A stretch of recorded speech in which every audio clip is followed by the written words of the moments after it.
Claro, y dentro del libro también se toca, por ejemplo, la rebelión de Juan Santos Atahualpa, ¿no? Entonces, al centrarse en las consecuencias de esta rebelión y la autonomía que, como mencionaste en la presentación, que tenía toda esta zona, porque no solo encubría habitantes propios, nativos de acá, sino también mestizos o hasta españoles también, incluso negros, ¿cierto? Entonces, esto de aquí nos llevaría a preguntarnos las consecuencias de la rebelión, la autonomía, qué lección histórica o cívica fundamental buscó transmitir a los jóvenes sobre la capacidad de resistencia de los pueblos originarios. Claro, justamente eso es lo que acabamos de ver hace poco, ¿no? O sea, los problemas que ocurren en el pasado todavía siguen persistiendo en el presente, ¿no? Recordemos el Baguazo, recordemos aquí también en el mismo Pichanaki, ¿no? En el gobierno de Ollanta Humala, la Plus Petro hubo en las protestas, hubieron varios muertos.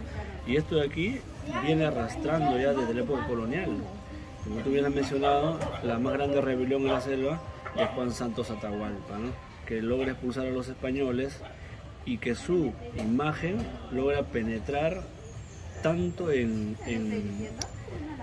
propios y ajenos, ¿no? Indígenas amazónicos, indígenas serranos, los de la costa, inclusive su imagen es transatlántica, porque en un diario inglés, en este caso el The London Evening Post, menciona al líder mestizo Juan Santos Atahualpa, ¿no? Que hoy en día se sabe ya que su nombre es Juan González de Rivera, un mestizo limeño de 26 años que fue condenado a la isla San Lorenzo, que en ese tiempo le decían La Piedra, justamente a partir piedras para asfaltar las calles de Lima, ¿no? Para colocar las calles de Lima.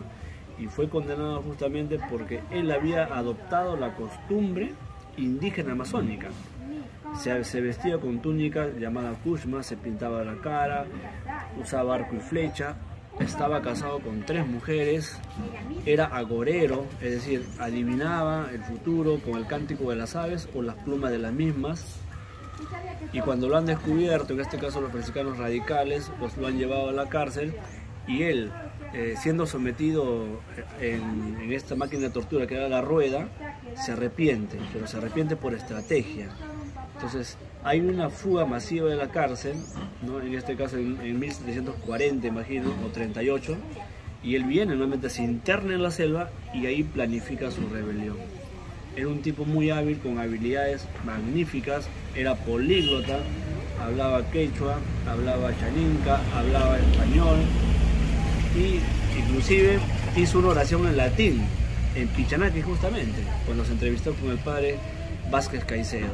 Entonces era todo un líder intercultural, porque supo conjugar el mundo andino, el mundo amazónico, el mundo afroperuano, inclusive españoles e incluso criollos descontentos con el gobierno español.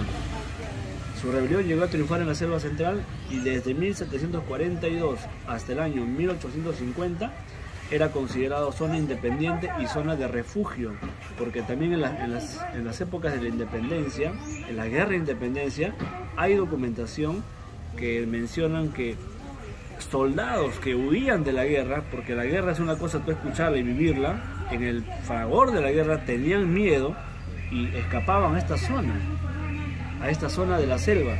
¿Por qué escapaban a la zona de la selva? Porque se mencionaba que había un líder llamado Juan Santos Atahualpa que había liberado la zona y que en esta zona no había españoles. Claro.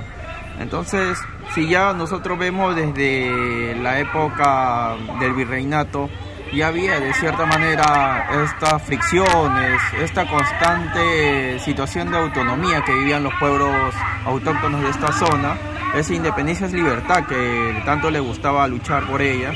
Entonces, pero tenemos oleadas consecutivas de colonización, ¿no? O fases. Una es la primera, la misional, de los padres franciscanos. Luego ya viene la parte extractiva, ¿no? Donde ya empiezan a sacar los recursos de toda esta zona. Y ya para una época más moderna, con la introducción de la carretera, el asfaltado, el acceso de los distintos medios de transporte. ¿Cómo influyó toda esta conciencia ciudadana de los alumnos respecto a los desafíos actuales? Si bien tú ya has estado hablando, ¿no?, de cierta manera de la deforestación, de los derechos indígenas, ¿cómo influyó? Sí, primero que ellos yo siento que ellos se han empoderado en la zona, se han empoderado en que ellos se sentían menos. En estos 3 años que hemos estado trabajando se les ha demostrado que no es así.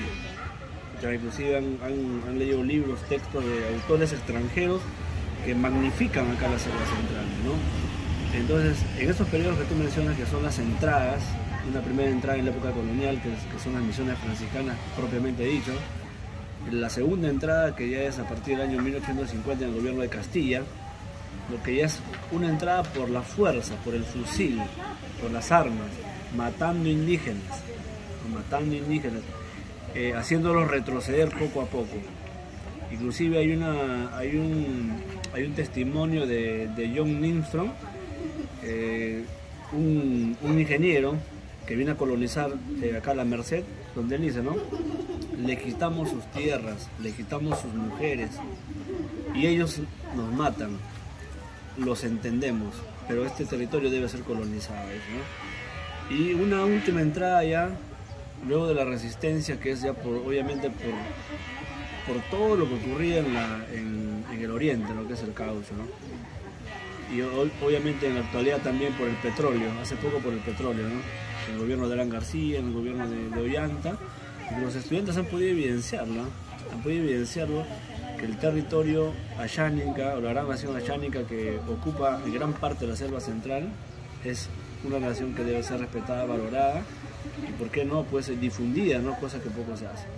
Claro, normalmente estamos acostumbrados a que los libros vengan con una visión desde afuera de cómo es esta zona, ¿cierto? Entonces, ¿cómo es el hecho de que los estudiantes hayan escrito su propia historia transforma su relación con su identidad cultural? Porque una cosa es los libros, valga la redundancia, que vienen de afuera y te dicen una forma de cómo son los habitantes de esta zona, y otra cosa, este proceso que tú has hecho junto a ellos, de que ellos puedan reconocer su identidad, cómo se relacionan con su identidad cultural y cómo se diferencia esto de una clase tradicional de historia. Bueno, eso sería la pregunta, ¿no? Sí, bastante, porque ellos han podido ver en las narraciones, en las crónicas, que obviamente son de españoles, son de gente que no quiere a los habitantes de la selva central, no menospreciándolos. Se dan cuenta de que no es así, o sea, ellos dicen, ¿cómo los podían mencionar de esa manera si no son así? Y uno les explica, ¿no? Es una realidad histórica. Ellos en su momento, para ellos era normal, pero hoy en día es trágico, ¿no? Comprenden esa contradicción, ¿no? Pero también ellos, a partir de sus escritos, realzan justamente esa nación, o sea, como lo decían antes, una confederación que ha sido por siglos ninguneada. La Amazonía es la región más grande del Perú, pero la más pobre también. Claro, en este caso, ¿qué pasos concretos considera usted para que este tipo de proyectos de investigación, acción, sean replicados de forma sostenible en otras instituciones educativas de la región? Porque desde luego usted ya está dejando un legado, ¿no? Es un excelente aporte de que los mismos alumnos estén desarrollando este tipo de escritos para que se pueda publicar. Entonces, vuelvo a repetir la pregunta, ¿no? ¿Qué pasos concretos considera necesarios para que este tipo de proyectos de investigación, acción, sean replicados de forma sostenible en otras instituciones educativas? Sí, primero nosotros damos la mano a todos los colegios, ¿no? Instituciones educativas.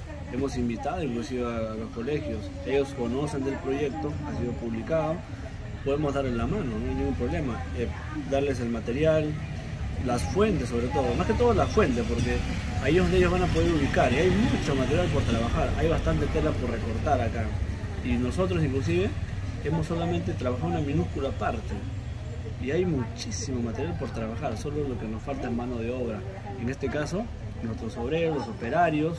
Nosotros también somos parte de ellos, los operarios, somos todos estudiantes y maestros. Claro. ¿Cuál es su mayor satisfacción o reflexión personal sobre la capacidad de sus alumnos para poder producir el conocimiento histórico de alto nivel? Porque eso es lo que han hecho. Sí, pero es un proceso. Aquí en la selva, en esa parte sí he de reconocer que en la selva es complicado. Es solo un trabajo constante lo que se ha hecho.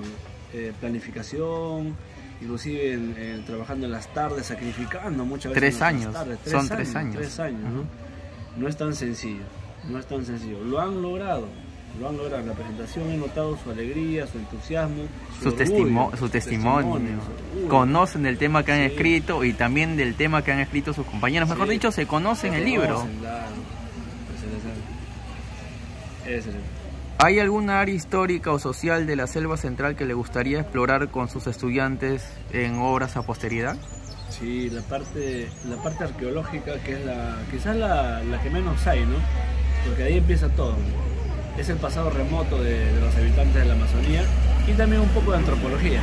O sea, el estudio propiamente dicho de la persona, ¿no? Como tal, su cosmovisión, cómo son, cómo visten, qué es lo que ellos sienten respecto a la muerte, respecto a la vida, respecto a la lluvia, porque hay bastantes variantes entre los nomachiguengas, entre los yaneyas,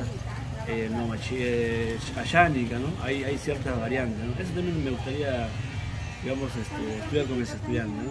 Claro, hay bastante material por trabajar, como tú dices, mucha tela por cortar, pero también es un trabajo muy sacrificado porque obviamente aparte de tu tiempo has invertido recursos propios también y de cierta manera también has tenido estupendos aliados para poder llegar a sacar este material a la luz, el cual está muy bueno y obviamente quedan ejemplares en la misma Biblioteca Nacional, en el cual los colegas pueden tomar referencia, ¿cierto? Así es. Entonces, Johnny, de verdad, mis felicitaciones, licenciado, muy buen trabajo, estuve en la presentación, encantado sobre todo por cómo los alumnos han integrado a este proyecto y el testimonio en su presentación de conocer bastante del tema que ellos han desarrollado, al igual que de sus compañeros y obviamente el de su comunidad educativa, en este caso la institución educativa José Antonio Encinas, nos da muy buena referencia del éxito rotundo de esta comunidad educativa, ¿no? Porque obviamente ha forjado el diálogo entre los estudiantes, sus padres, sus abuelos, para llegar a las investigaciones y guiados obviamente con ustedes, los docentes, para poder producir este texto. Mis felicitaciones y algunas palabras que quieras dar a tus colegas o de repente a personas que quieren seguir investigando sobre este tema. Tu número para adquisiciones del libro.